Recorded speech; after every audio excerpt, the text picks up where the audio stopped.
70 in 7. A win2day Hockey O'Clock Original. win2day Hockey O'Clock. In diesem Augenblick wird jetzt richtig hitzig.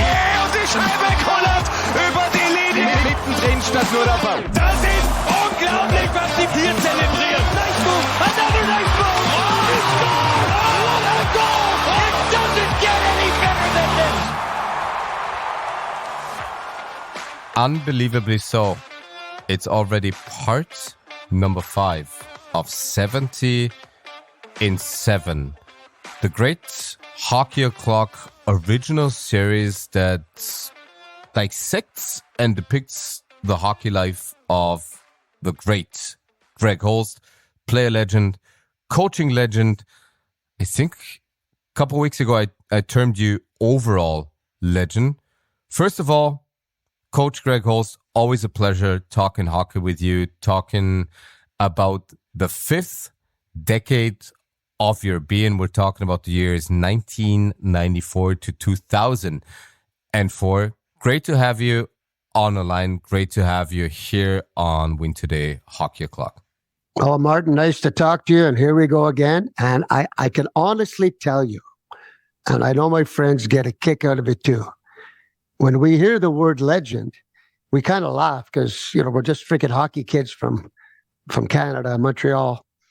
And when you hear that word, you sound old. Well, that I am. So thank you for the compliment. And here we go with the next part of my life. See, the interesting thing about legend, and I tend to think it gets overused, especially when looking back at maybe last 10 to 15 years, it's always about scope. But if you're asking anyone in Austria, and maybe even European hockey, and you tell them the name Greg Holst, for 90%, 95%, there'd be a bell that rings. Yeah, Greg Holst, I know him. I heard of him. And there's so many people who are labeled legends now where basically no one would know their feats and what they've done. So in the truest sense of the word, you really deserve that moniker. And I know it changes for a lot of people. And again, as legend is so easily assigned to things and people or legendary moments and whatnot nowadays. But this is truly something that you deserve so much because of everything that you did. And holy shit, like the feedback I've received so far and all the people that have been listening to this and all the people that have enjoyed this so far, this has really been a great ride. So I'm really looking forward to talking to you about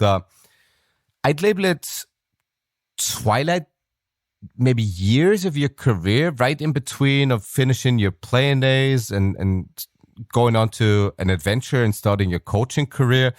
So this is great. And also the fact that we've got 2 more weeks to go and two episodes that I consider being juicy and full of stuff that people will enjoy. But this time around, today, we're gonna talk about you from the years 1994 to 2004. This being part 5, this being only 3 weeks away from your 70th anniversary. And just to get this out of the way, how does it make you feel to just being away 3 weeks from your 70th anniversary? Well, first of all, thank you for the compliment on that legend stuff. Second of all, it's my birthday, not my anniversary, because I was never. Pardon me. Yeah. No. I was never married 75 years like my mom and dad, because they have their 75th coming, which is freaking unbelievable. So, it's still a little bit. I actually talked to my boys in the last couple of days about it. It's not like 60. Because when you're 60, I was still rocking and coaching, and 10 years later, you're 70. Now I go, shit, in 10 years, I'll be freaking 80. So it's got a different vibe to it. But you know what? I feel young. I got lots of energy. So it is what it is. And I've kind of, to be honest, to tell you the truth, when I was young and some of my crazy days, I never knew if I was going to get to 70. So far, so good. Touch wood.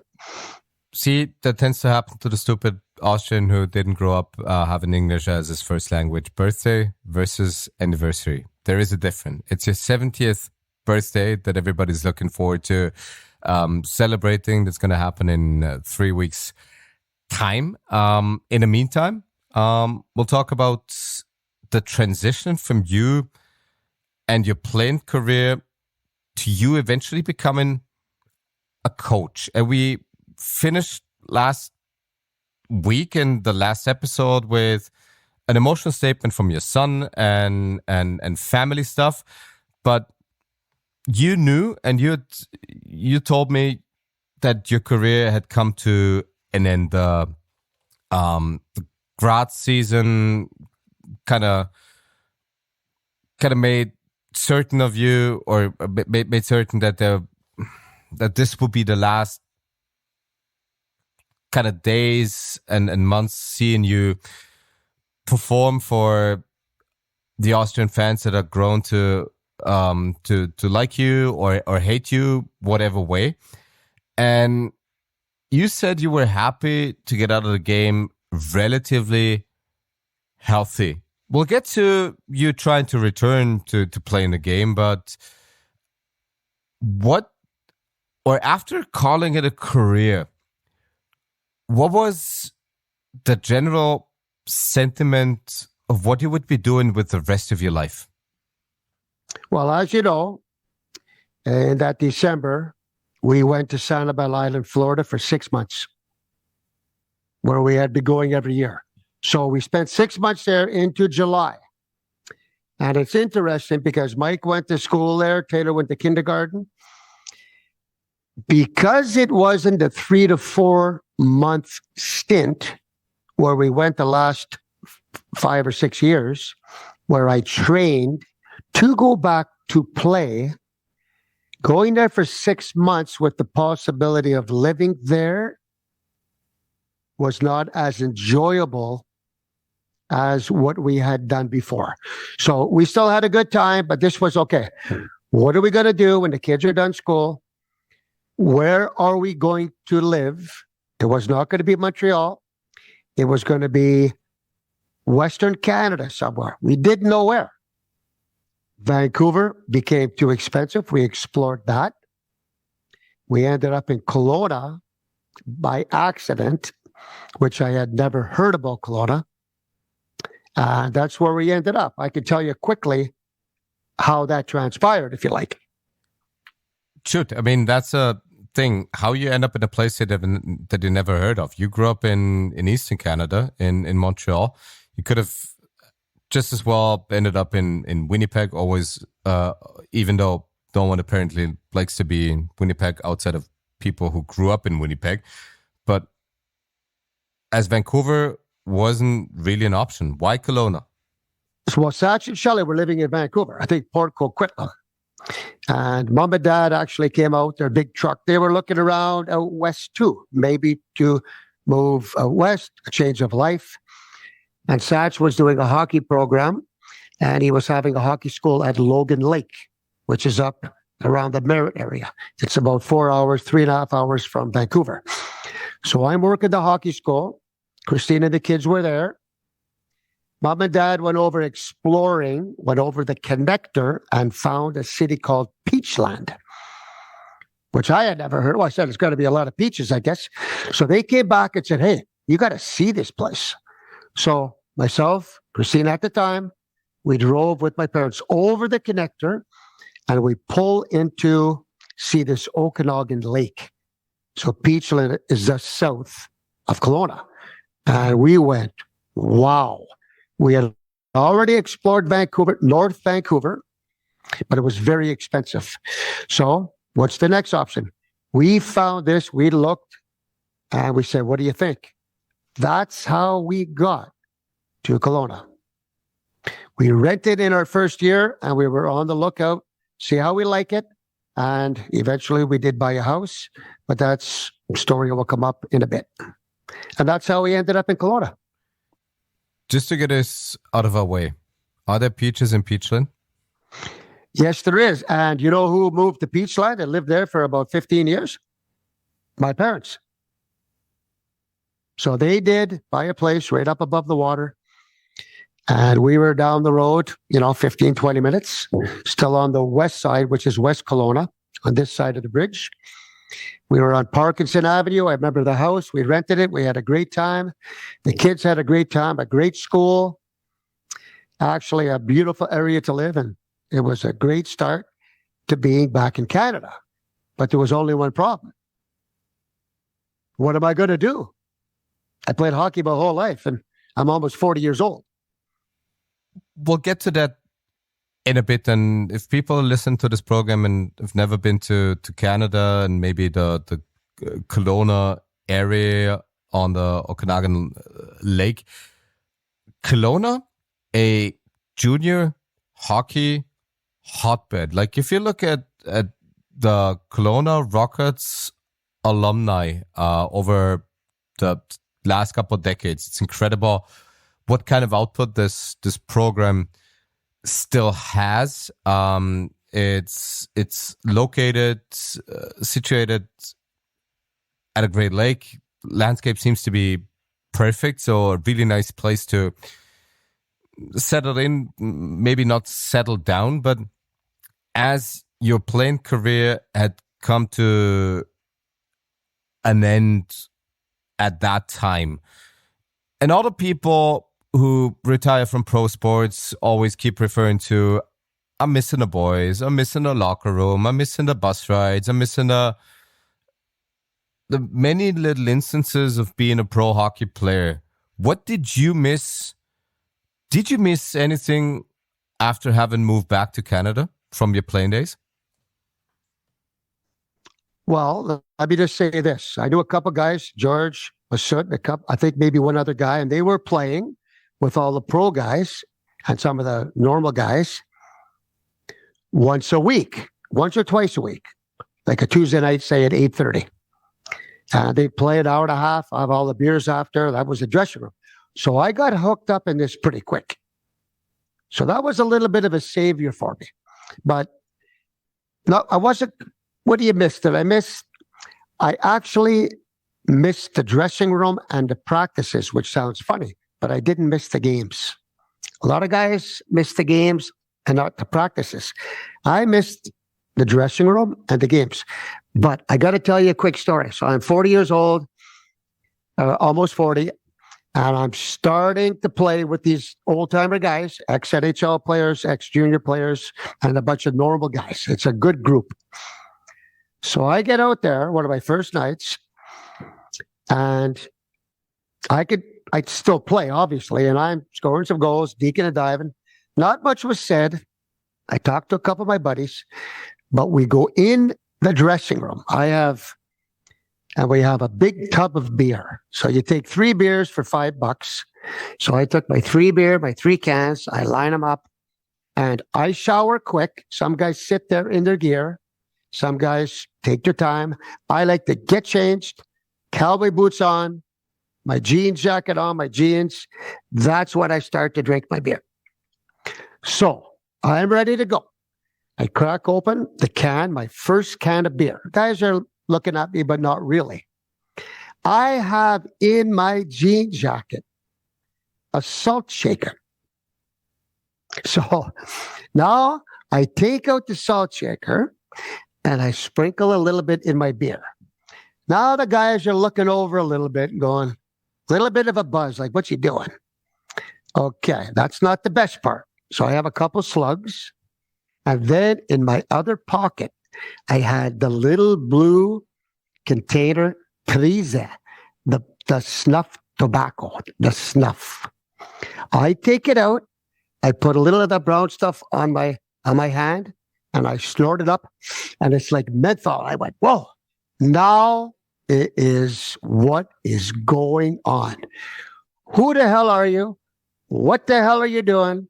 and let's pass that stuff around. And it became, I had to order freaking stuff from Austria.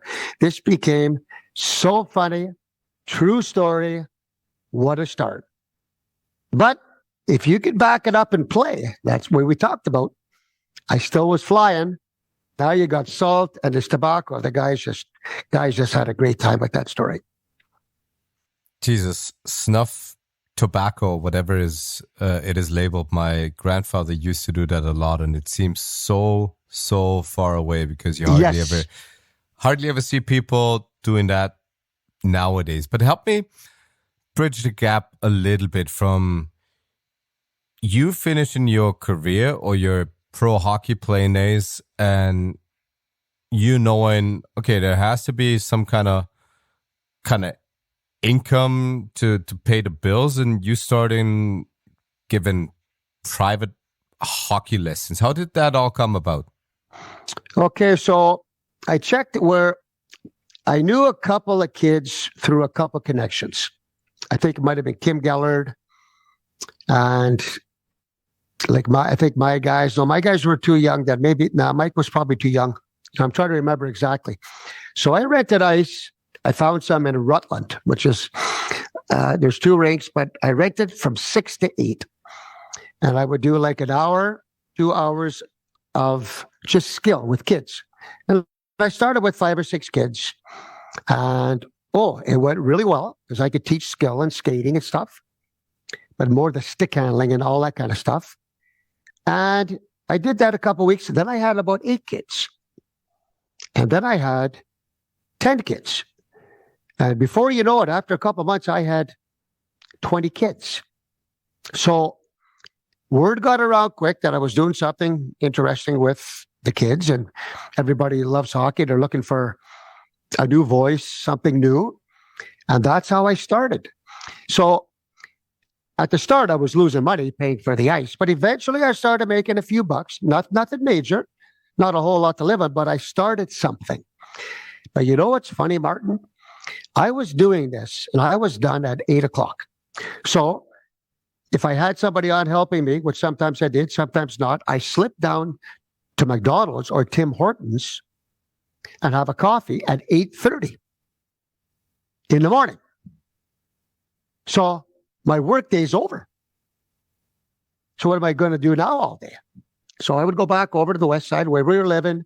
The kids were in school. We did stuff. We, worked out all that. So it took me a while to build this up, but there was a lot of free time. And I had a couple of sessions at night skating with the guys. That kind of kept me going a little bit. I got into golf. I was playing golf over on the west side. So that was a transition, 8:30 in the morning, only on a Monday. This wasn't every day. This was I'm trying to think, was it every day? I can't even remember.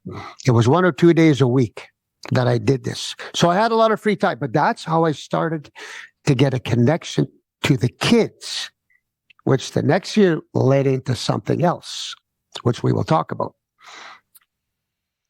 I don't know if that's what we're going to talk about right away, but just to back this up, with former players, you're always talking about the itch of playing, the itch of being on the ice, the itch of having a competitive hockey game. You turned your back to pro hockey, but did that itch ever go away? I'm asking because 1.5 years after your retirement, you eventually turned up to play hockey again in Austria, in Wattens, which is kind of curious. And I asked you before about helping me bridge the gap.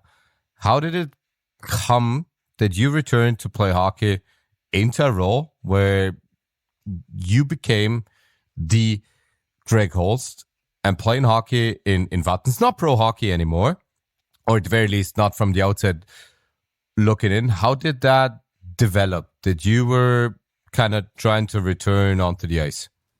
I think if I remember correctly, that was 94, 95, that season, that Christmas.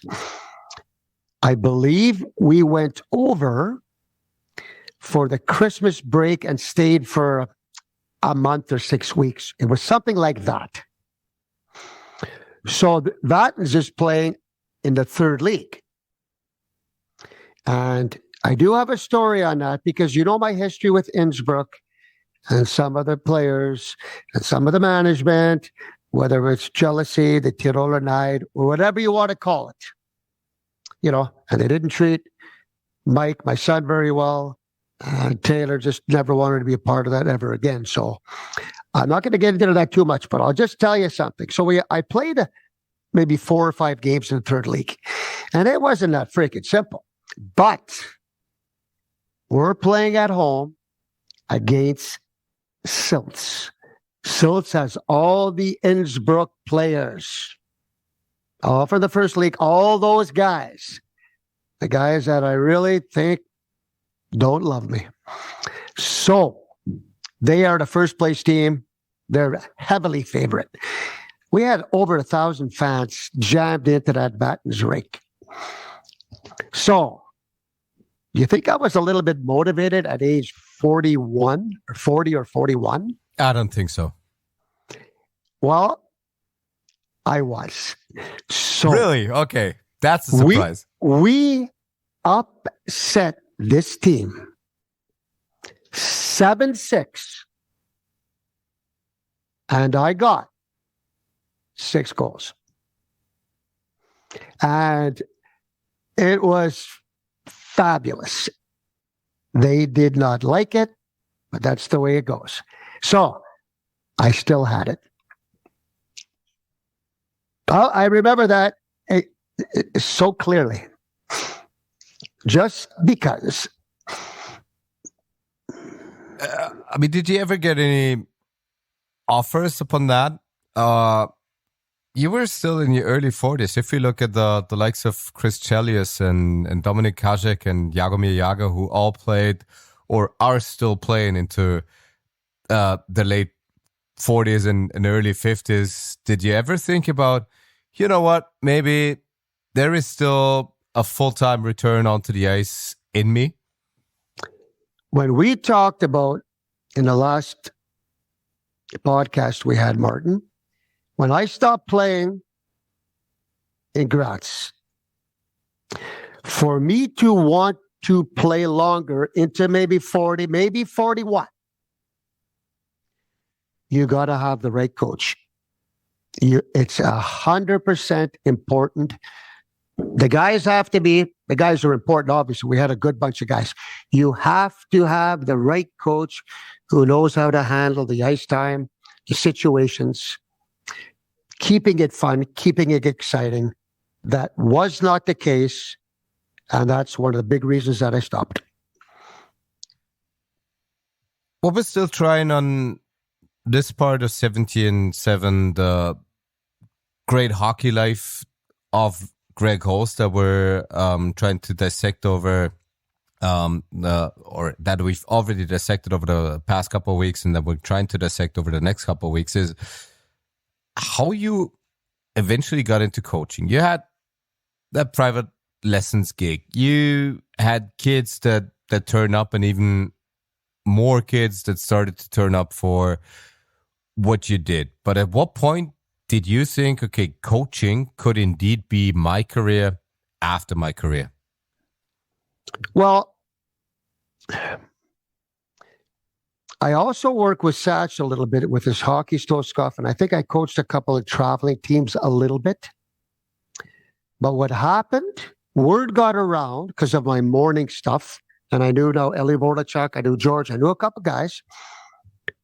Word got around a little bit about maybe they were going to ask me to coach in 1995 one of the Bantam teams. So they called me in and they said, Greg, would you be interested in coaching the Bantam team, the AAA team? And I said, well, yeah, what is it? What are the details? What's the situation? They said, well, I said, I'll think about it. So I thought about it. I went back and I said, look, yeah, I would like to coach. But there was a top AAA team, and then there was a second AAA team. And the coach of the top AAA team the year before had some trouble with how he treated the players. It wasn't very good. So he was more than likely going to be gone. I said, well, is it the top team or is it the second team? Well, we have decided to give last year's coach another opportunity. I said, okay, whatever. But would you be interested in taking the second team? I said, possibly. But we would like you to go into the B League, not in the AAA League. And I said, if I'm going to coach that team, I am not going to the B League. I stay in the AAA League, and that's where if I take this job, we have to be in the AAA.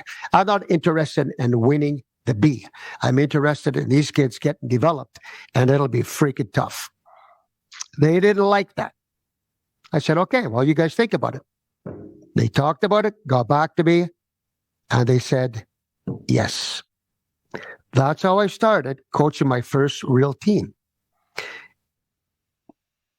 You know, as we have so many international listeners, especially from Canada, which is kind of astounding. And then again, it's really not, because you've left your imprints and footsteps, footmarks, whatever, on so many different parts of Canada too. Just try to bring up people from maybe Europe and especially Austria up to speed. What's Bantam? What's AAA? What are all these kind of leagues, and where did you want to try to end up coaching? Well, Bantam is 15-year-olds, right? 15, 16. It's like Schuler. It's called Schuler here. Here will be called U16. So most of these guys were 15 years old. So the Bantam AAA, that means Kamloops was the top team. That is the top Bantam team of all the teams.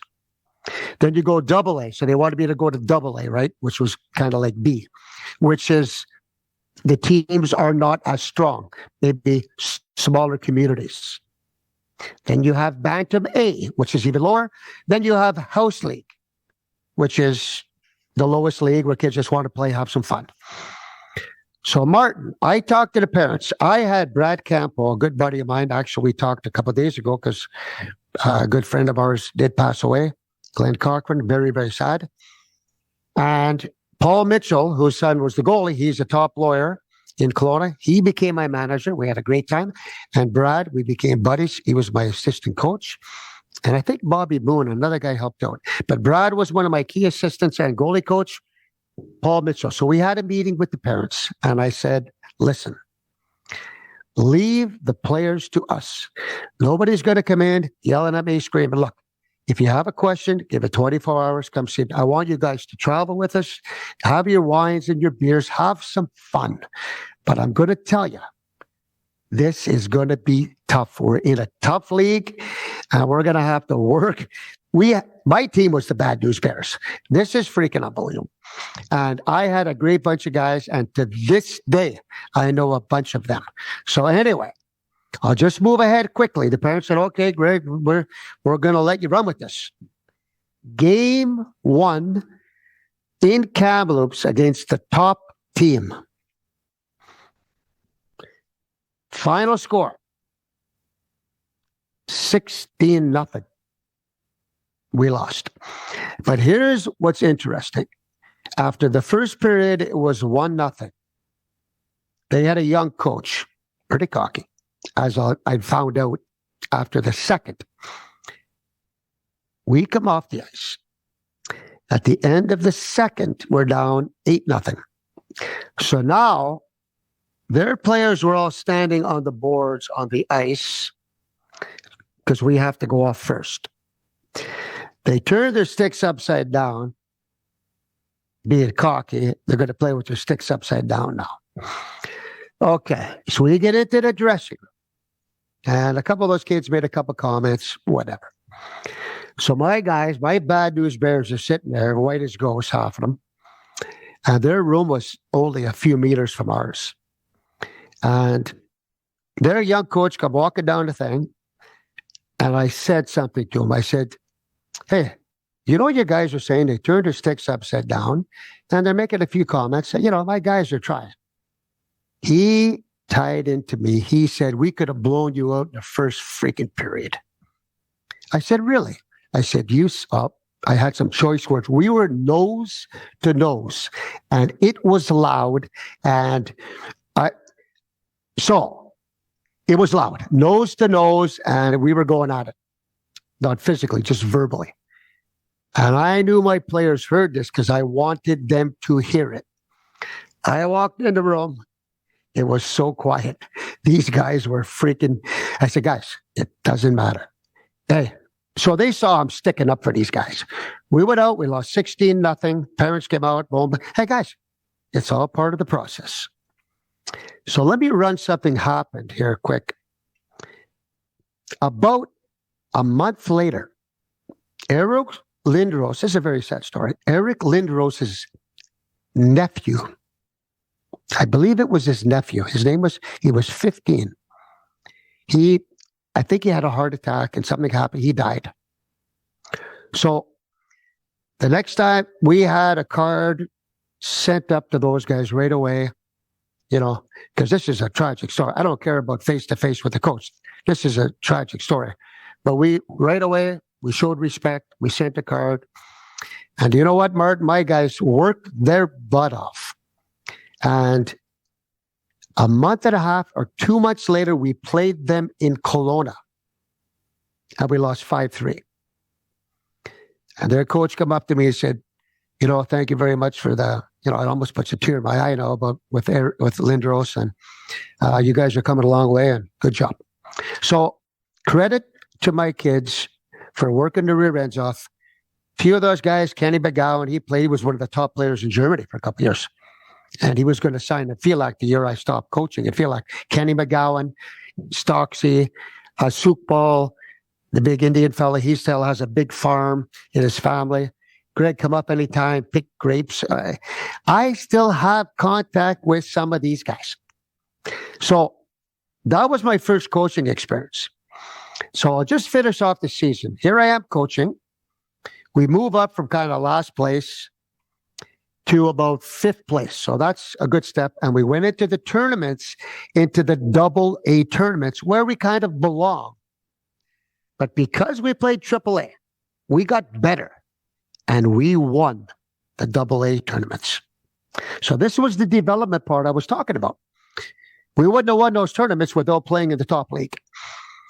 So we come down to the end of the year, the last meeting. Brad's in there, Christine's in there, Paul Mitchell. All the parents were having like a final dinner. You put so much emotion into this and these kids and the fun we had and the practice and the tough and the headbutting, everything. I stood up to say my final speech. I couldn't talk. I had to stop. I had freaking tears in my eyes. I couldn't talk. I had to leave the restaurant because these are like my kids. So I collected myself. Brad came out, got me back in. I had a nice talk with everybody, thanked everybody. That's how much emotion and connection I had with these kids. Brad did a great job. Paul Mitchell did a great job. The parents, what a year none of us will ever forget. So 15 years later, I'm standing in the bar at the El Dorado on the water in Kelowna. And it was probably 15 years after. And there's a young guy beside me, and I'm having a beer, and he orders a beer, and he looks over, he said, "Hey, coach, you don't remember me, right?" I said, "Sure I do. Eichel, number 9, right-handed shot." "Holy shit," he said. "You don't forget your guys." So in the summer, I had a traveling team now, because I've got some traveling teams. I get all the best players together, and we go to tournaments. Do you know, Martin, I'm just saying, they had a meeting. They have coaches of the year in all the categories. I wasn't at these meetings because I was coaching on the road. Finishing in 5th place, I got coach of the year in the Bantam in Kelowna. So what does it tell you about having to be in first or second place or winning everything. I was kind of shocked, but it reaffirmed trying to develop the kids, having a tight family, the parents. We had a fantastic time. That's where my coaching really began. That'd have been a natural follow-up question, and it actually is. Where along this ride did you realize, hey, coaching is something that's in me? Coaching is something that I want to keep doing for the foreseeable future? I really honestly don't think I did. I think, let's see what happens. Well, I probably thought about it. Do I coach another year Bantam? Okay, now we're getting into the 96, 97 season, right? Okay, am I going to coach Bantam again? What am I thinking? Somehow a connection came up. I don't know how. I can't remember. Greg, would you be interested in having a meeting with Kimberly? Beautiful city up in the mountains. Kimberly, British Columbia. You can Google it. It's fantastic. They're in the junior league, not the top league, the next league, right? And I go, yeah. So Christina and I, we went up there. I'm not sure. I asked Mike yesterday, did you come up with us? He can't remember. I met with the Kimberly team because they had my resume playing all these years. Okay, I coach Bantam, doing private stuff. Okay. But the resume is a big one because I know how to play and whatever. I met a couple guys. So we had a meeting next day. There was a whole board. The whole table was there. They offered me the coaching job, the GM's job, set up. The salary wasn't great, but it was okay. All kinds of bonuses to make more money, to make it really appealing to me. Okay. So I said, let me think about this. I need a couple of days. I do my best to remember how it went. Then I got in contact. I talked to Christina about the kids maybe going back to Vatens because of the schooling. So schooling is very, very good in Austria. Vatens, we did talk to Vatens. What do you think? You can bring me in. Contract was okay. What do you think? So we talked about this as a family. We decided to go to Vatens. They were in the second league now. Lustenau came down for the first league. We're a little bit over our head. We chose to go to Vatens to leave Kimberly behind. Who knows what would have happened in my coaching career if I would have coached there, where it would have taken me. We don't know. Went back to Vatens, coached in that second league. It was tough. That's why we went back, because of the schooling for the kids. I don't know if this is the halfway point of the episode, but we at the very least started talking about you getting into the coaching business. And oh boy, what a ride it became. We'll talk about so much more. We talk about everything else that happened in between 1994 and 2004 after a very quick break here on part 5 of 70 in 7. win2day hockey o'clock. Do you enjoy listening to win2day hockey o'clock? If that is the case, then please rate the podcast. A 5-star rating or a review over at the podcast dealer of your choice would go a long way in helping to spread the good word of hockey. win2day Hockey O'Clock, the hockey podcast with real and open-ended hockey conversations. win2day hockey o'clock. Back on 70 in 7, back on everything that is the hockey life of Greg Holst with his 70th birthday incoming. On part 5, we're talking about the years 1994 to 2004 of his great hockey life. Coach, so glad to still have you on win2day Hockey O'Clock right here. And before the break, we talked about you kind of wrapping your head around a coaching career. Now that it became a reality, and now that you had moved back to Vatens and still coach, how was it to coach adult players? How was it to we spoke before the recording, so you told me that it was interesting seeing them play, and you also wanted to play, so you became kind of a player's coach. How was all that? We're talking about the year 1996-97. Well, we were short benched a few games, so I played a few games, but I remember playing one game in Innsbruck, and they had a few German guys, and I got hacked 2 or 3 times. And I remember I turned around and just freaking two-handed these guys, and the refs were great because they saw me kind of get hacked, and I hacked back, and they came up to me. They actually were good. They said, "Greg, okay, settle down, whatever." But I remember after that game in Innsbruck, I said, "Nah, I don't need this anymore." A few comments came out of the Innsbruck side. Oh, how slow I've gotten. Well, guys, I'm 42 freaking years old, but I don't care what the Innsbruck guy said. But I knew then, okay, and that was my last game. I didn't play again.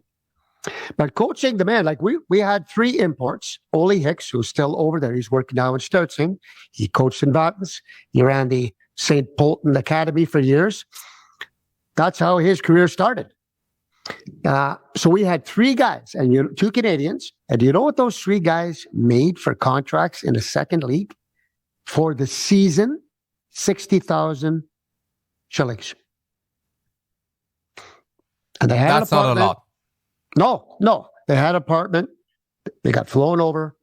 I think they split a car, helped with the kids, made a few extra bucks here and there. But that's how you got to sometimes start your career. It was a real good experience. I remember we played against Lustenau.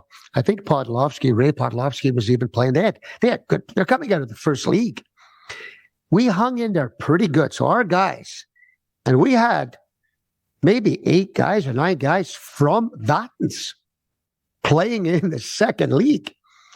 We worked our freaking butts off. It was quite an experience. And that's where it kind of began, right?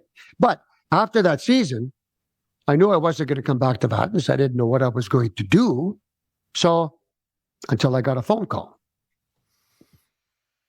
We have to talk about that phone call because we all know where it led to. Obviously, you being involved with Austrian Federation and the national teams, and that'd be your career for the next couple of years. But yeah, let's talk about the phone call. Well, so, I believe we went back to Canada in the summer. But we did buy a home in Kelowna up at Crawford Estates, a beautiful home. And we had land in the back, so the kids had a great time growing up there for the years we were there. They built a little tree fort. We had a nice pool. Christine, we had a fantastic time in Kelowna. But now we're into 97, and I think we bought in 1995. So anyway, we go back to the home, having a great time, and I get a phone call. The national team, if I remember correctly, was playing in Poland. And Ron Kennedy and Joe Meon phoned me. They knew I had worked with the Bantam team. They knew I was doing hockey schools, which I had started, which we haven't mentioned yet, down in Summerland, which I also got going after the Bantam year, because now my name was good. So me starting that hockey school, I had freaking 4 weeks of kids. That was what the Bantam year created. It created interest for me to come to the hockey school. Okay, I just backtracking. So I get the phone call. So they know I've coached Bantam. I coach in the second league, so I'm coaching kids. Would you be interested in working with the U18, U20, and be an assistant with Ron? I think Joe asked me, and Ron was on the conversation. Head coach, U18, head coach, U20, assistant coach with the national team. I said, well, it sounds quite interesting. How's the pay structure? There was not a lot of money in this, but it was spread out over 12 months. And it was an opportunity that also brought us back to Austria, where the kids' schooling could continue, right? And of course, Christine's from there, so family and friends. I took it on. And that's how I got into the national team program. Joe Meon and Ron Kennedy. And of course, Ron Kennedy backed me 100% because he knows me, and we played two years together in Innsbruck. So he knew I could play. He knew I could coach kids. He knew I coached Bantam. I might be a little bit of the Canadian, even though I had the Austrian passport too. You got the Canadian mentality, the Canadian passion and drive. And that's when the fun began. We're looking back on this, and we're talking about this more than a quarter century after it happened. And I'm just wondering about the kind of coach that you had become by then. And now, with having coached so many years and decades of your life, how you look back on the kind of coach that you were then, the kind of coach you were aspiring to be. How did you want to be as a coach back then, and how do you look back on it right now? Well, I was really shooting from the hip a lot. I did take my coaching courses in Canada, which you have to coach. I got up to intermediate 2 or advanced 2, whatever it was, which you needed to coach the bantams and whatever. Number one, I thought about all the coaches I had in my career. Who were my favorite coaches? Forby, Kennedy, certain coaches, right? I want to be a player's coach. I played the game. I know how the guys feel. We're going to practice tough. I'm going to be fair. We're going to change we changed a few things right off the bat, but I was shooting from the hip a lot. So if I ran my first year coaching the Bantam in 95, if I ran that practice now, the practice would be totally different. Totally different. Just the speed, the skill, the different things that I've developed, how you think, how the drills have developed. Of course, you learn. But for me, number one is you got to be a player's coach. So they can connect with me. My door's always open. You have fun. It's humor. All the stuff we talked about, Martin, even when we're doing TV, it's tough calls. It's having fun, having humor.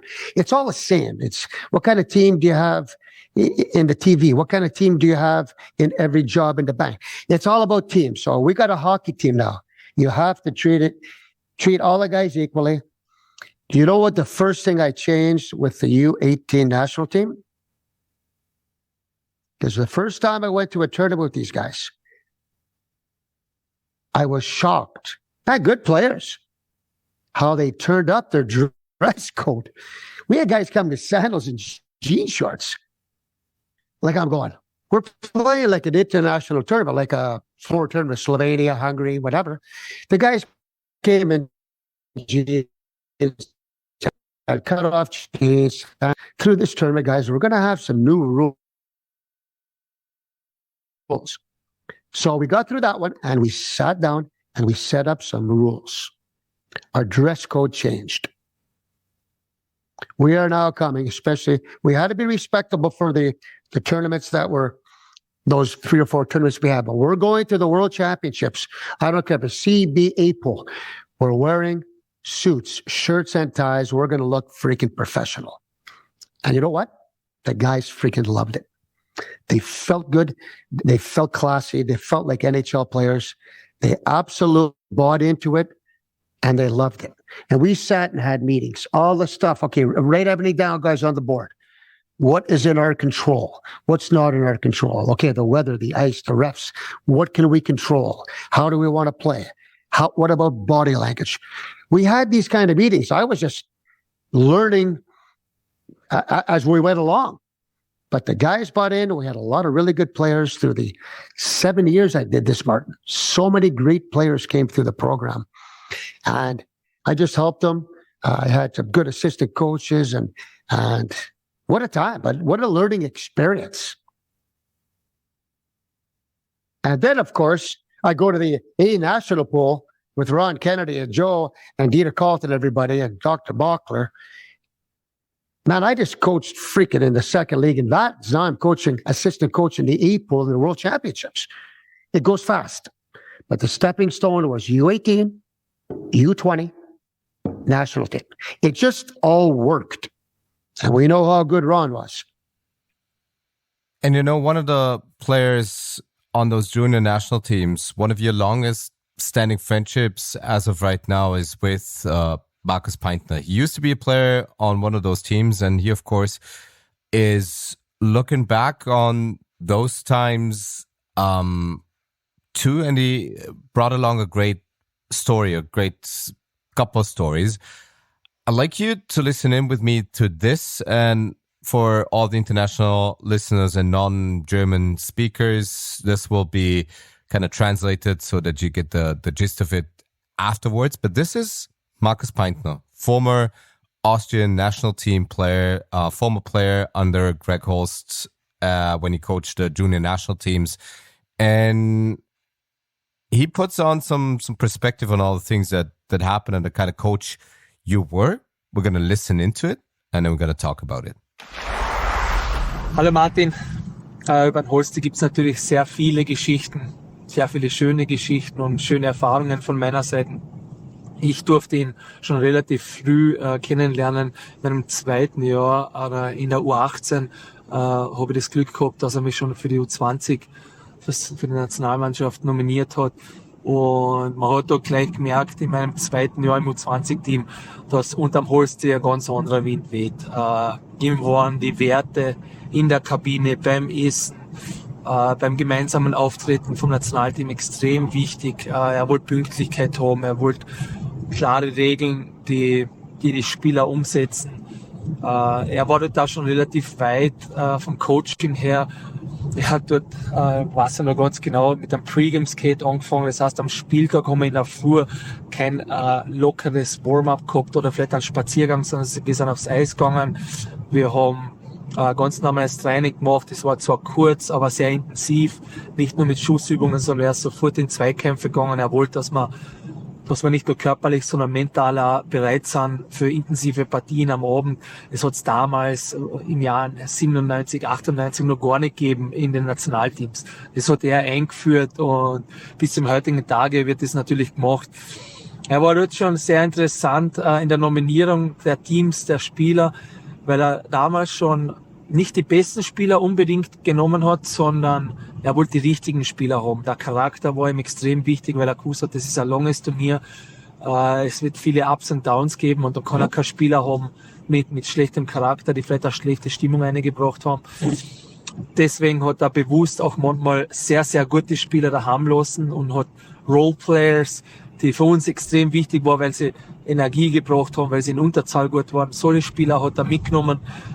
Viele Leute haben das wahrscheinlich zu Beginn kritisiert, aber der Erfolg hat ihm recht gegeben und das war schon damals ein sehr modernes Coaching und wie gesagt, er hat eine extreme Energie eingebracht. Als Spieler war das ein richtiger Wake-up-Call. Es war der erste Schritt zum Profitum wirklich. Dort habe ich persönlich auch sehr viel lernen können und dafür bin ich auch sehr dankbar. This is what I'd consider a loaded statement. So much in it from Marcus Pfanner, who talked about his early days on the national team and immediately realizing, holy cow, this coaching is different. You had different values. You wanted different things. You established a morning skate. You wanted to all have them on time. The dress code that you were talking about. He also referred to the fact that when you had your national team roster put together, called up not necessarily the best players, but the right players.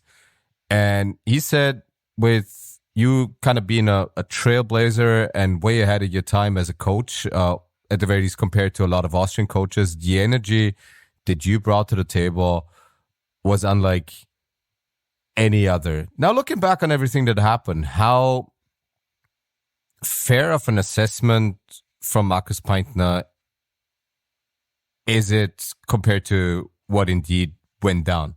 You can just say, yes, this is totally fair, and this is how it went down. Well, it's very nice compliments, and it's fair to say that stuff.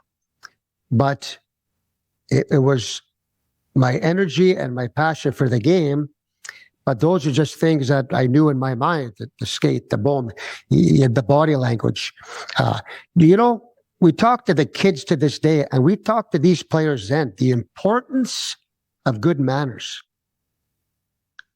Like a lot of young people think, having not so good manners is pretty cool. No. Guys, good manners is a strength. You're on the streets with your buddies, you can do it. But, have good manners, have respect for elderly people, and be presentable. So it's interesting that he says that, because I was still shooting from the hip, trying to find my way. But I just knew energy and passion at a pregame skate and dressing good and having good manners. That's the start. And when you sit down to have dinner as a team, you don't wear hats and, you be respectable. That's just stuff I kind of think I had in me. I was just sharing a little bit of my experiences with them. And like Marcus was a young player playing for them, but don't forget, he earned it because I didn't really know it. But you know what? I have a quick story for you. The U18, when we won the tournament, we beat, I think it was in Zagreb, and we upset Letland. We were down in the third period. That's when David Schuller had come back from Canada too, and he was flying and hitting and energy. And we had Melitzer and Pfanner. We had a good group of guys. We came back and won that game in the third period. I think it was 4-3. The game-winning goal was Melitzer and Pfanner involved. They both had casts on. These guys are freaking warriors. I took a picture of Melitzer and Pfanner with their casts after the victory. So you think Marcus Pfanner wasn't in my mind for the next freaking tournament? And Melitzer? These guys were warriors. I still have that picture to this day. But thank you. Nice compliments from Pfanner, who's on his way now to becoming a very good coach with the youth program in Klagenfurt. And who's one of the all-time good guys in Austrian pro hockey. That just as another note. But let me get back to him referring to or saying you had not necessarily the best players, but the right players on your national teams. Is there kind of a prime example or one that immediately comes to mind where you try to get the right player and not the best player? Well, not really. There's a few stories. Yeah, the Thomas Cook story, 16-year-old. Well, why would I take a 16-year-old when there's 2 or 3 19-year-olds that should be on the team? Why would you take a 16-year-old? Stuff like that.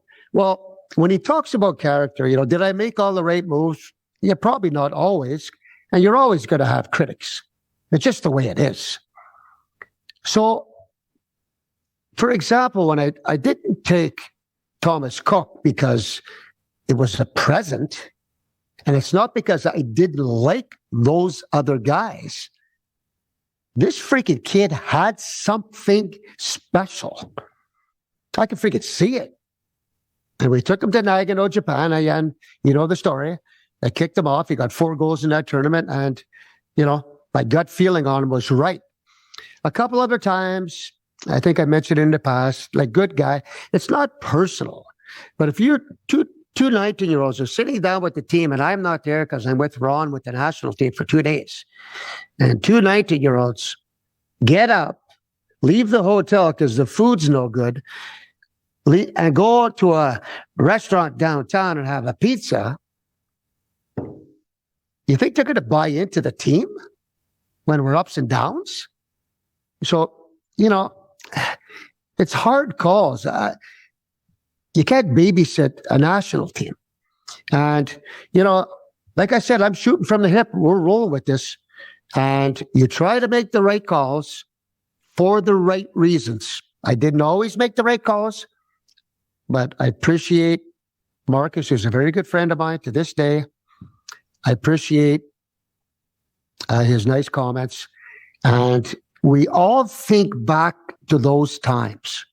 You were with me when we talked to Thomas Cook and other players about And all these guys were a part of my coaching, all these good players. So what a pleasure for me to have so many good, young, talented guys. And look at some of the careers these guys had, from Setzinger to Velzer to Cook to Heigers to so many good players. I'm a lucky guy. You indeed are. Also because of the fact that you kind of started growing as a coach even more than before, so alongside the late, great Ron Kennedy. And back in May, we had the distinct pleasure of looking back on a great hockey coach, probably the greatest coach Austria's ever seen. We did 2 podcasts due to his 70th birthday. Really had a great time and really enjoyed those conversations. So if you want to scroll down on the timeline here on win2day Hockey O'Clock, just look up those 2 episodes and learn a lot about Ron Kennedy. We did an episode about Ron in English where you talked about him. We did another one in German with Herbert Hohenberger, longtime Austrian national team captain, Villach captain, dear friend of Ron's. But how was it for you, I'd say, or label it as a still aspiring coach, growing up in a coaching business next side to Ron Kennedy? Well, you know the stories. I mean, I learned so much from Ron. And he treated the players fair. Practices were fast and tough. He was freaking organized with that yellow sheet, that yellow paper. He wrote everything down, so organized, did video. He was kind of ahead of his time. I mean, he was assistant coach in the NHL. He was coach of the year in the WHL, the top junior league. So when you look back 5 years in a row, they were in the APOL. In 1998, Nagano, 2002, Salt Lake City, 2 Olympics in a row. What a 5-year span that Ron did with Joe Meehan. Dieter Colt was involved, Dr. Bachler. We had a good group of guys. Just for perspective for people listening to this would be unthinkable right now. We just had our national team remain in the APOL for the second year in a row, for the second time in a row in the last, 23 years? The last time it happened was under Ron Kennedy. Now it's happened again the last couple of years. And in between, we went from the APOL to the B-pole, from the B-pole to the APOL. Just was up and down. So this continued excellence is so much out of the ordinary and so special. So I just wanted to provide some proper perspective to it. Well, Mark, it was a pleasure to be part of it. And that was the best 5 years the Austrian national ever had for consistency, as you say. And Ron Kennedy led the freaking way. So 5 years in a row, earned to stay in the APOL and in 2 freaking Olympics. So 1996-97, I'm coaching in Wattens in the second league. And in 1998, I'm at the freaking Olympics in Nagano. I mean, how fast did this happen? Did Ron saw something in me, which I'm sure he told Joe, that I went into the U18, U20, a lot of apprenticeship to help out Ron with the national team. So I was putting my time in, learning as I went along, shooting from the hip. 1996, 97, I'm coaching Wattens, and all of a sudden, I'm in Nagano at the 1998 Olympics. How freaking exciting is that story? I got 2 more questions about Ron Kennedy, and you might have already answered them back in May when we did the pod due to his 70th birthday. But a lot of people might not have listened to that yet. So 2 more questions about him. What's the number one lesson, the number one thing that you learned from Ron Kennedy as a coach? Well, there's 3 words, right? You practice tough, you're fair, and you're honest. And those are the exact things that I had, if you remember correctly, with Forbes Kennedy, who kind of saved my coaching, my playing career back in Winston-Salem. So he was organized. He was organized. He was tough. he was fair, and he was honest.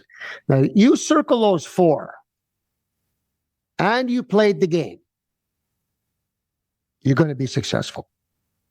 Would there have been a coach, Greg Holst, without a coach, Ron Kennedy?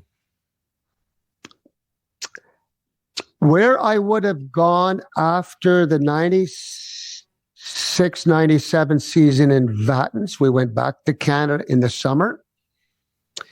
If I would have stayed there, would I have gone to Kimberley, that direction again? I cannot answer that. I did have a couple interviews with the Kelowna Rockets as assistant coach, and I just about got that job. And that would have been probably after the 96. That could have been that summer. I did have a couple opportunities. I also, in the BCJHL, I was offered I think it was a 3-year contract to coach the West Side Warriors. But that's what I think. I was also involved with U18, U20. So I did have job opportunities at home, and that West Side job was good paying, and you get a truck, which I love trucks. That almost got me, and in a really good league, and I'm living in Kelowna. I did have opportunities. I was very close to getting the assistant coach with the Rockets, and I did get offered a job with the West Side Warriors, and it would have been a 2 or 3 year contract. But I can't remember the exact time, but I did stay with U18, and as you know, it developed into something else as we went along. That something else is something that we're going to talk about, especially during episode number 6 or part 6 of 70 in 7. But for the time being here on part 5, we have to divert a little bit from you climbing up the coaching ladders, because on the private side of things, there were also developments, not such fortunate ones as in terms of your professional career, because while you were making a name for yourself, you got separated and had to move on from that kind of phase of your life. And if you look out, and probably a lot of people can relate to this, not all relationships are made to last forever. There's sometimes just a natural end to things, and your relationship with your wife, the mother of your two children, came to an end. How was that for you personally, and how did it affect everything that went on professionally? Well, I've had dark times in my life, whether it was drinking or other stuff. I've been injured. I've had the crap beat out of me. I had that other stuff I talked to you about with my skin. I had a lot of tough times, but nothing comes close to when your marriage doesn't work out and you have 2 great children. This was really, really hard. If you ever heard of the word, which I had heard of, heartache, I remember it didn't work out in 2000, and I could see it coming.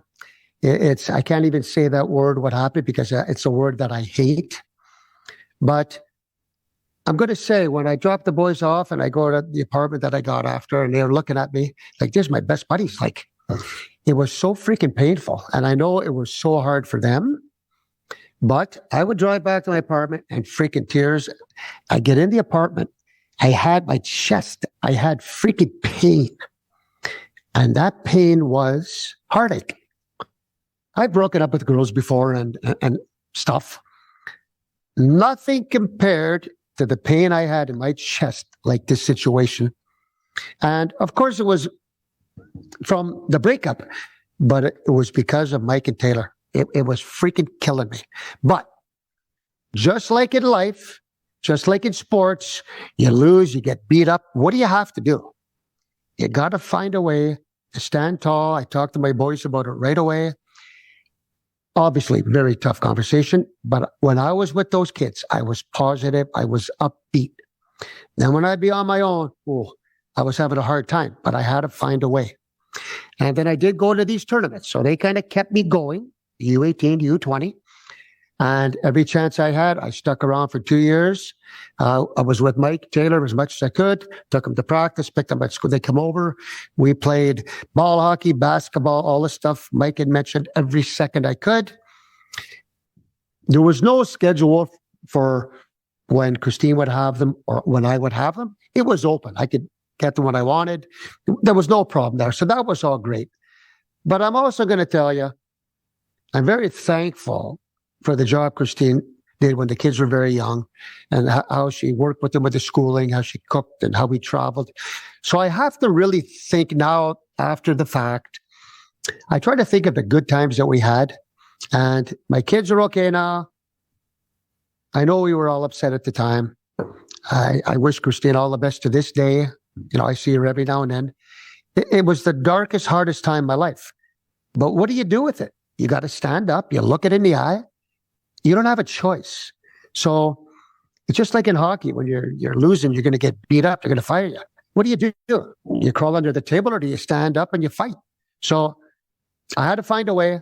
But you asked me the question, the most difficult and darkest time in my life. But I survived it, and my kids survived it. And we're doing good. We're doing real good. Heartache is such an interesting and such a strong word, and begs the question, how many people at that time when the split kind of happened or was finalized did know about what was going on? How many people did you kind of let in on things? How many people were close to you emotionally at that time? Nobody. People knew, I think, we were having a little bit of trouble. There was always, on my side, hope that somehow we could work this out. But I know the writing was on the wall. My parents did not know. My in-laws knew because I went up and told them right away. They had no idea. They were freaking shocked. But my parents, I didn't tell my parents, I think, for 4 months. But I told my boys right away. We sat down. We were all very upset. And I looked Mike and Taylor in the eye, and those poor little... great little guys. It was really, really hard. But let's be honest, guys. Let's get the cards on the table. We got to be positive. We got to stick together. Got to help mom. Got to do this. I was real positive about it. I know when I took off on my own, it was tough. I walk out of there. I was at the 75th anniversary of the New York Rangers with Satch and his oncology company in New York in 2000. And I came back, and then next thing you know, is a few days later, I'm in this situation and in the courtroom, and I'm going, okay, A, B, C, D. They're looking at me, and you have options. I said, Christine, what do you think? And I walk out of there single. I didn't know what to freaking do. It was like freaking, not that it was a total shock. I knew it was coming. I think when the stamp is put on it, it becomes official, right? But, it was no big, long, drawn-out thing. Everything was organized. The big thing was the biggest concern was my kids, obviously, right? But tough time. You find a way. But now, I was married 15 years. Now I'm walking out and I'm going, what do I do now? There was rumors, Martin. People. I had girlfriends here, girlfriend there. People talking about everything. And it just wasn't true.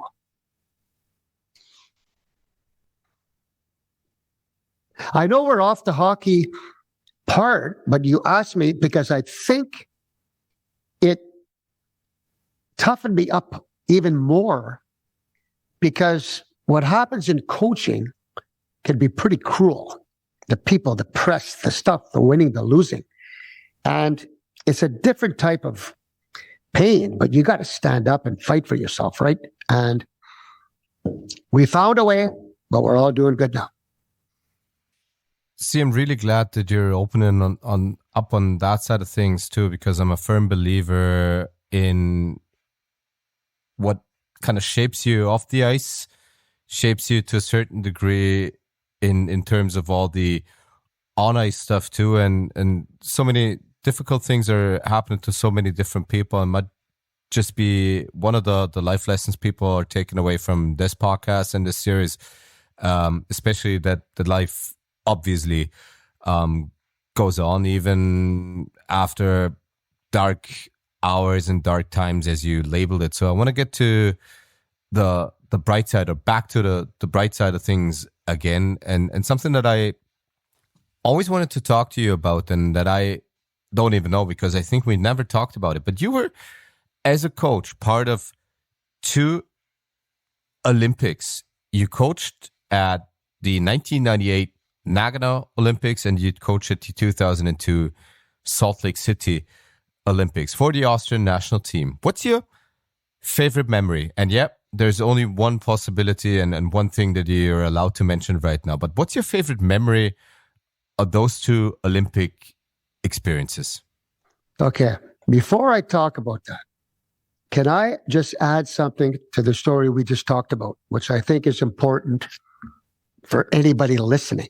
You're allowed to. This is your series. You're allowed to add anything on everything that we talk about. When I look back now at my marriage or my relationships with girls who are after the fact,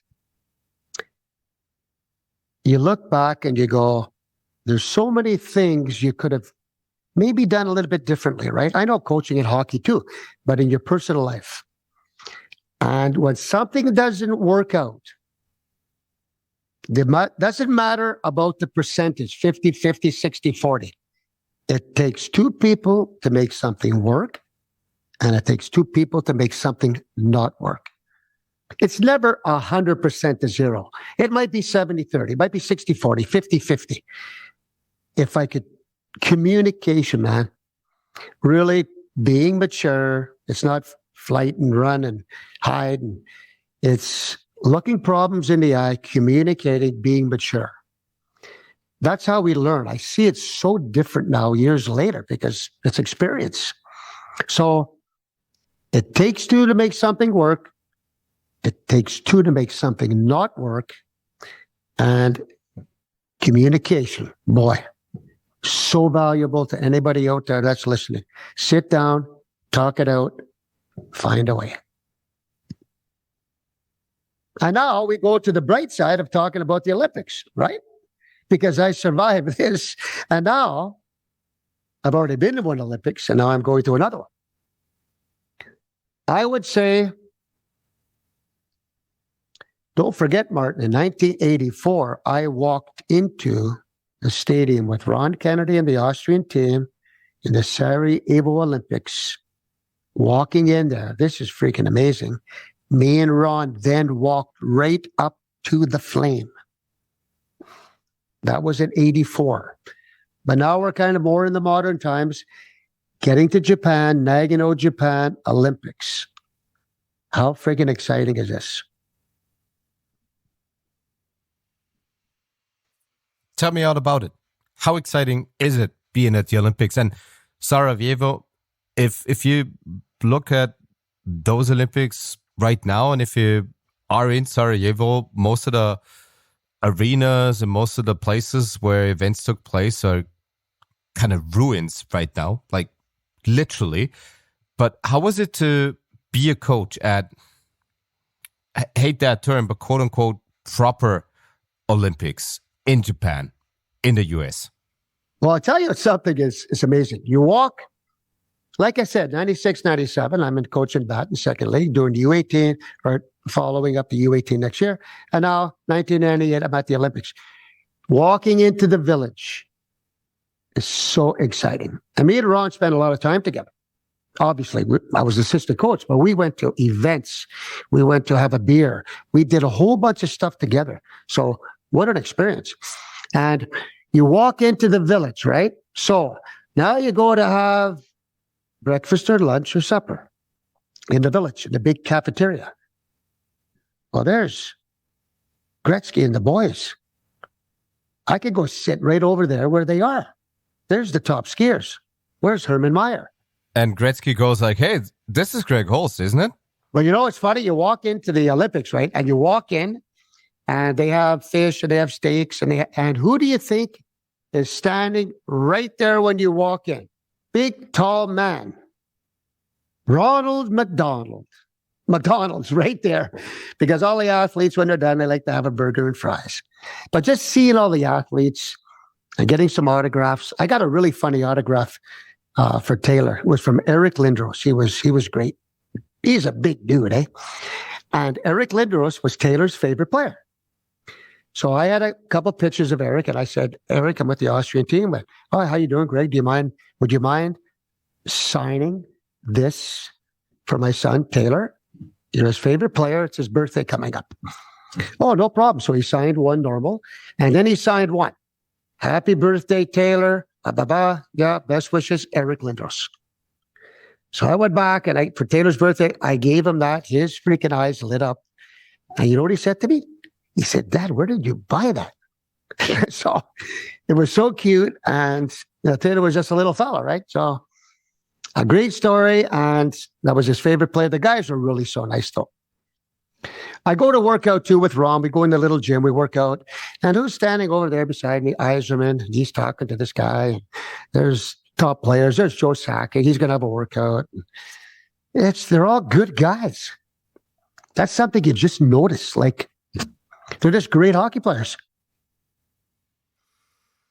This is indeed great. And everybody who spent time at the Olympics, who was lucky enough to get there as player, coach, observer, spectator, broadcaster, it is truly a once-in-a-lifetime experience. So with the Olympics taking place in 2024 or this year in Paris, maybe a person or two listen to this will be lucky enough to get to the Olympics too. But as we kind of try to round out this conversation in part 5 of 70 in 7, what I was always wondering about is how it all came about that you coached for the national team in Austria exclusively and then turned out to be the Villach head coach. How did that all come about?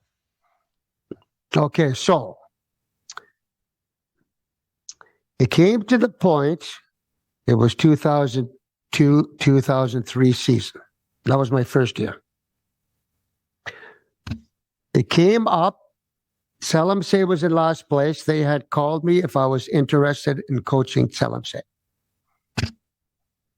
Villach called me.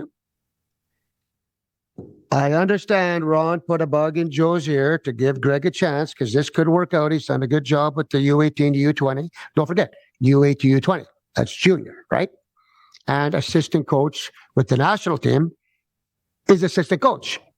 So they offered me, the contract was the same. It wasn't a huge contract.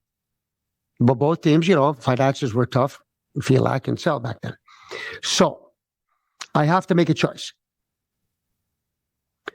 I chose Villach. Nothing against Selamse. I said, okay, they had won the championship. I'm going to go into Villach. I played there, had a really good year there. I know Joe. I know the national team guys. That's where I'm going. I played with Raffle and national team myself, and I played there. I got a little bit of connections, so I'm going to go. So I sat down with the contract. But what I did with the contract, you know me in contracts, because they had an evergreen abo, so a season ticket, because they were having trouble and the money was trouble. So they gave these really good season tickets to forever. They were whatever, like forever tickets. So they wanted fans because the attendance was down. So I sat down and talked to them and I said, okay, look, the fixing's okay, but it's not as high as a lot of other guys. So I still have to prove myself. I understand that. But if I remember exactly correctly, I said, how many fans did you have last year? Okay. If you have that many, but everything you go above that, I just get a little piece of the action. And, so not much, but stuff. And then we had playoff bonuses and making the playoffs, the semifinals, finals, stuff. So I just had little incentives all the way because I said, if we do well and you guys do well, you're going to make more money with the fans. So maybe I get a little piece of the action. So they said, okay. And off I went. But boy, was it a rocky start. And I know you're going to ask me about the rocky start. First of all, I think it's interesting that your kind of contracts always came down to having a piece at the gate, having a piece of the spectator numbers. It's just interesting. But you brought in people, so I guess it's fair that you kind of requested that. But you know what? Let's talk about the rocky start. Why was it so rocky? Okay, first of all, we brought Foster in. I think Foster came in that year from Salem, so he was a top scorer. But anyway, okay, we start off. These guys are champs. They're a little bit cocky, right? The team's cocky. They were champions. I don't think they accepted me, even though they knew I was a good player. I feel they looked at me and people looked at me as a junior coach, even though I coached in the second division and I coached assistant with the men national team. I feel they thought I was a junior coach. Oh, I never coached pro. He's a junior. But anyway, I knew a bunch of guys, and we practiced pretty hard. So we had a tough start. We were, I think, 2-7. A lot of close games. You lose in overtime. You lose a late one. It is irrelevant how you lose. The fans are freaking now on my ass. Freak, I'm not 9 games in, 10 games in. So what happens is, I mean, I couldn't go for a beer, Mark. That's how tough it was. And that's factual. They call me in, management calls me in, Joe, Beyond, and ESIP, and they very well should, because they're under pressure. They just said to me, look, Greg, we're under pressure. Here's the situation. We got to do something. We're going to give you 3 games. And I said, how many do I have to win of those 3? They said, 3, or you're done. And that was in the paper. I got articles that's factual. So we're going to bring Peter Raffel on board, not to be your O-Boctor. We're going to bring him on because I was doing, Seki was did everything, the benches, cheering guys on. Keshi was my backup goalie. But I ran the D, the forwards, the power play, the PK, change of lines. So we're going to be Peter Raffel on board, and he's going to help you out. I said, great. I know Peter. I played with him, national team. I'm good. We went down to Steindorf the next practice. I remember this. It was snowing a little bit. And Foster, who we had, moved because there was the circumstances. I hate getting rid of players. We had to make a move. There was a list of 10 things. I said, Fozzie, we got to make a move. He understood. He came injured. There was stuff. He's a good guy. I hate doing this. We brought in Sean Selmser. So we went down, had practice. Foster even came, said, Greg, is it okay if I practice with the team? I said, of course it is. We had a really tough practice. But if I remember correctly, I was on the ice, but Peter had to talk to the players. And I don't want to put any words in his mouth, but I think this is how it went. He went in and told the players this. I'm just letting you go. I'm here to help Greg. If he gets fired, I am not taking over this team. Just letting you guys know. Right? Because Ralph is the guy, and now they're all going, oh, Ralph, you're the guy, whatever. So we had Martin, one of the tougher practices I've ever had. We had a tough freaking practice. So we go back, and the 3 games, I'd love for you're the stat man, to find them. But if I remember correctly, was overtime, penalty shots, overtime, something like that. It was that fine a line. So now, we're starting to roll. We're practicing tough with my whatever. Like I told you, I'm not this great X and O guy, but we're going to practice pretty hard. I got good players. Keep them in freaking shape. That's the key, right? Ralph's helping out. This is working good. Then we brought in Tom Surley. I think Tom Surley came back, and he was a tough defenseman. And he really solidified, gave us some bite. And he must have come back in around Christmas. I can't remember when. But anyway, I went to the U20 at Christmas, came back. Raffel also learned at that point a little bit about being a kind of a head coach when I was gone. He didn't love it. I said, that's the way it is. You know how the guys are. I mean, it's egos. It's the way it is. It's okay. And as you know, we won the B pool down in Slovenia to go to the A pool in the U20. That was fantastic. So that kind of gave me a little boost too with the guys. But don't forget the players I had. Oh, Panic, Setzinger, Cork, Velzer. I mean, whoa, what a team we had. Yeah, truly the last golden generation Austria really had. No, these guys, I just had to make sure I kept Setzi and Panic and keep all the guys happy with ice time, because there was why is he on the 5-on-3? Why? You know, there's egos and there's guys want stuff. So I had my silk gloves out a few times. Great bunch of guys. What a team. Cock and these guys, Velzer. And we went to the airport. But I went back and Raf kind of had a good meeting with me. He said, oh boy, these guys, now that you weren't here, it is a little bit different. But that's another story. And that's all good because that's the way it is, Martin. But then, as you know, we started winning. And we started winning. And we won a lot. And the fans came back. Which was nice. Yeah, I just wanted to say, you rubbing your hands and knowing, oh boy, this is really good for my purse. But speaking of stories, we already heard from one of your very good friends in Markus Pfanner.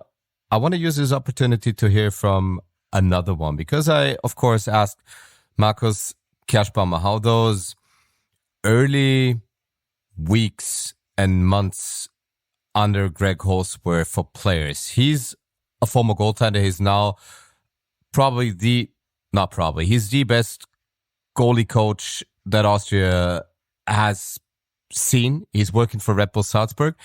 And he's looking back on those first couple of weeks, months. You coached Villach. He was mostly a backup goaltender behind the 4-time Austrian champion Gerd Prohaska. I just want to listen into Markus Kerschbaumer's observations when he looks back on that time, and then we're going to talk about it, and then we're going to round out this conversation.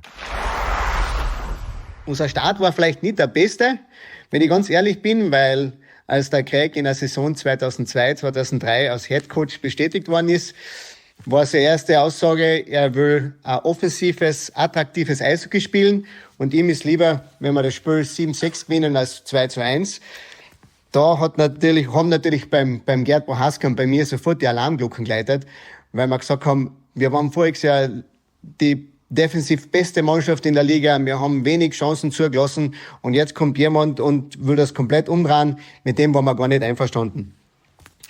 Des Weiteren waren dann seine ersten Trainings sehr fordernd, sehr offensiv orientiert. Wir haben sehr viele Schüsse gehabt. Wir haben uns zeitweise auf den Nachschuss nicht einmal vorbereiten können.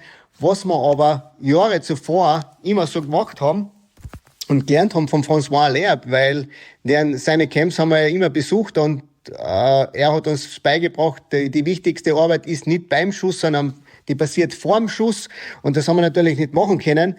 Und da waren wir sehr, sehr, sehr verwirrt am Anfang und nicht unbedingt immer glücklich mit dem Craig.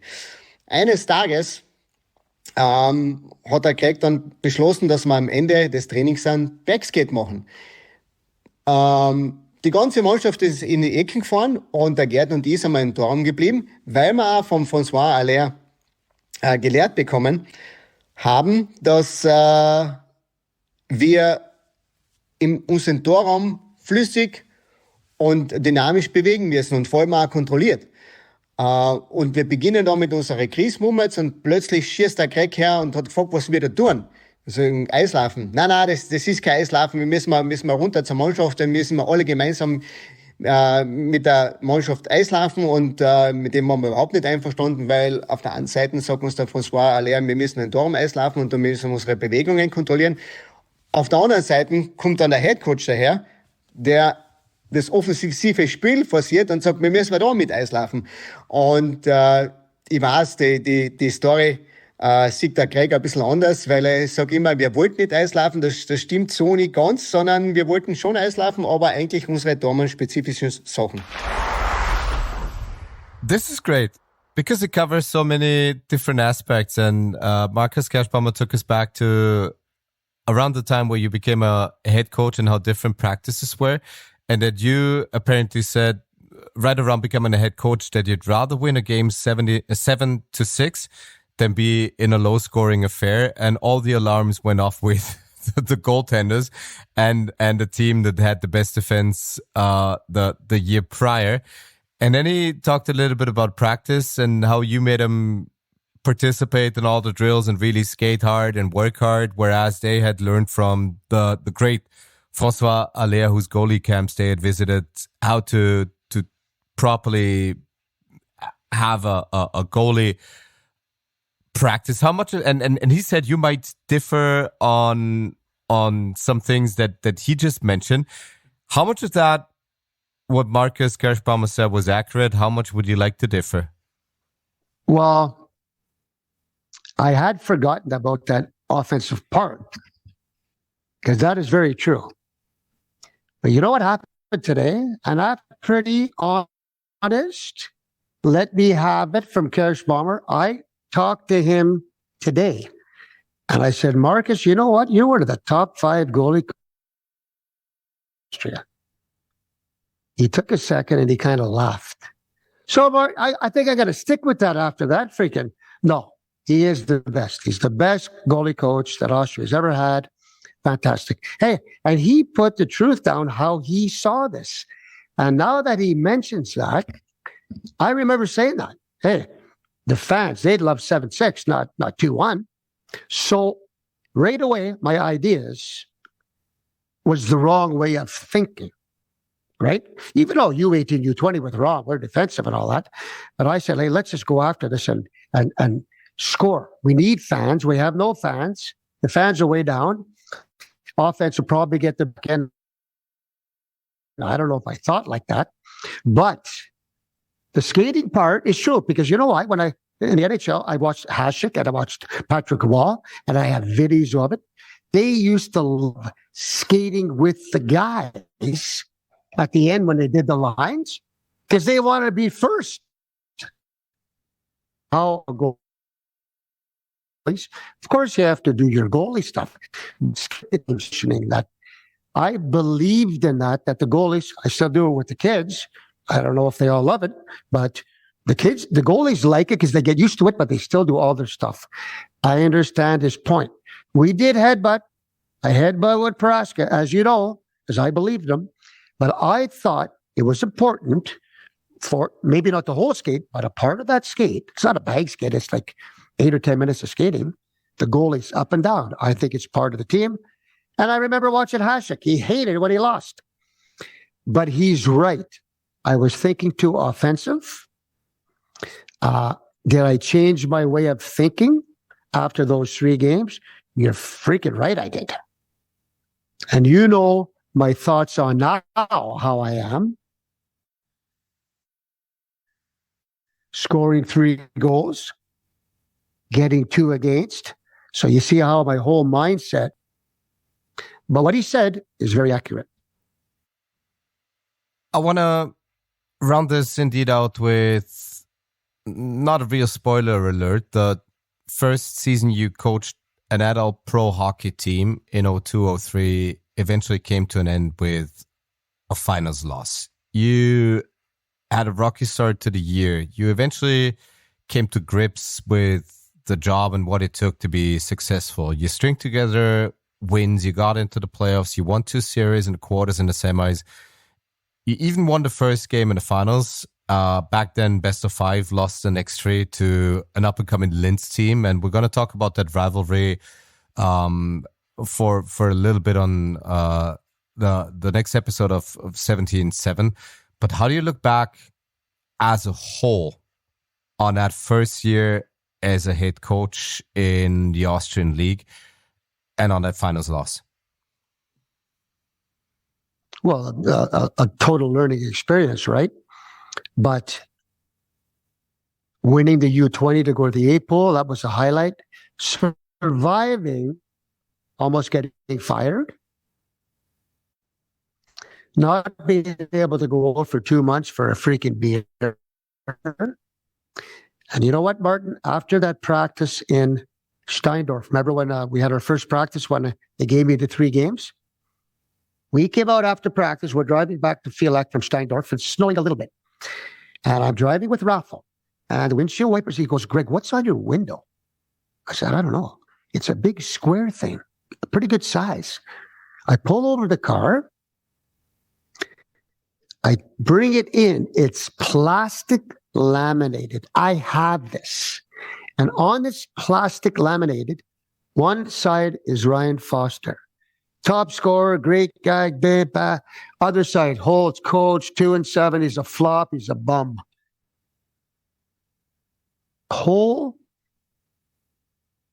These were on all the cars.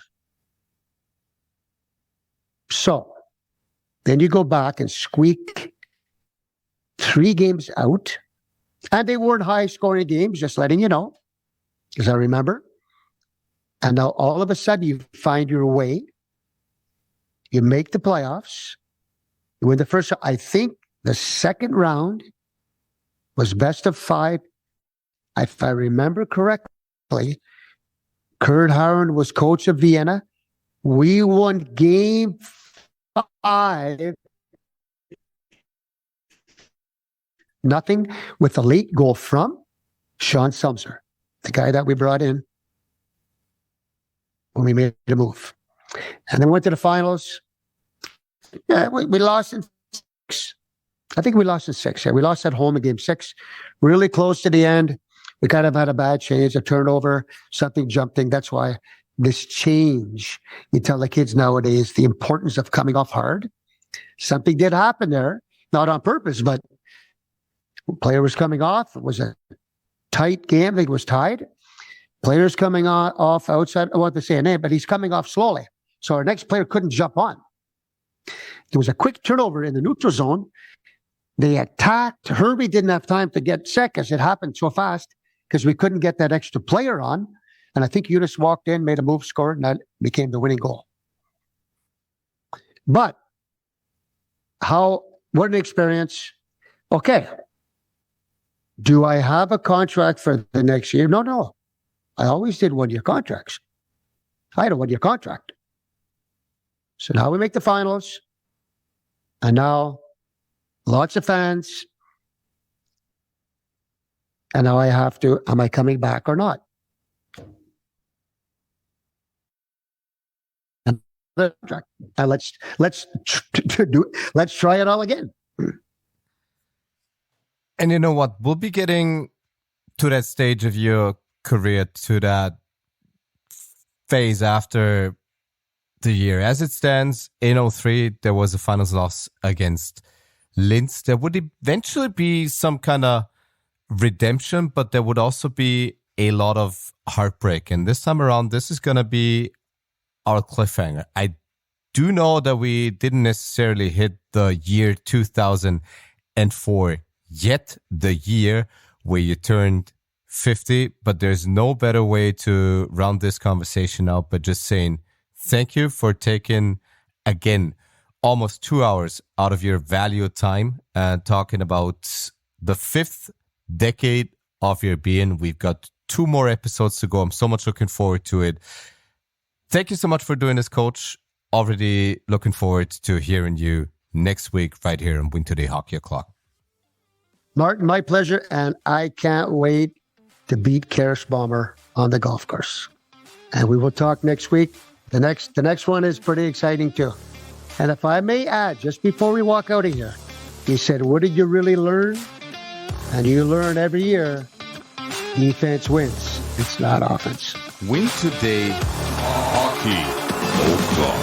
Kurz durchatmen bei diesem Wahnsinn. Und das ging rasend schnell. Der Traum vom Finale ist erfüllt. Mittendrin statt nur dabei. Fans stimmungsvoll und hoffnungsfroh. Nice move. Another nice move. Oh,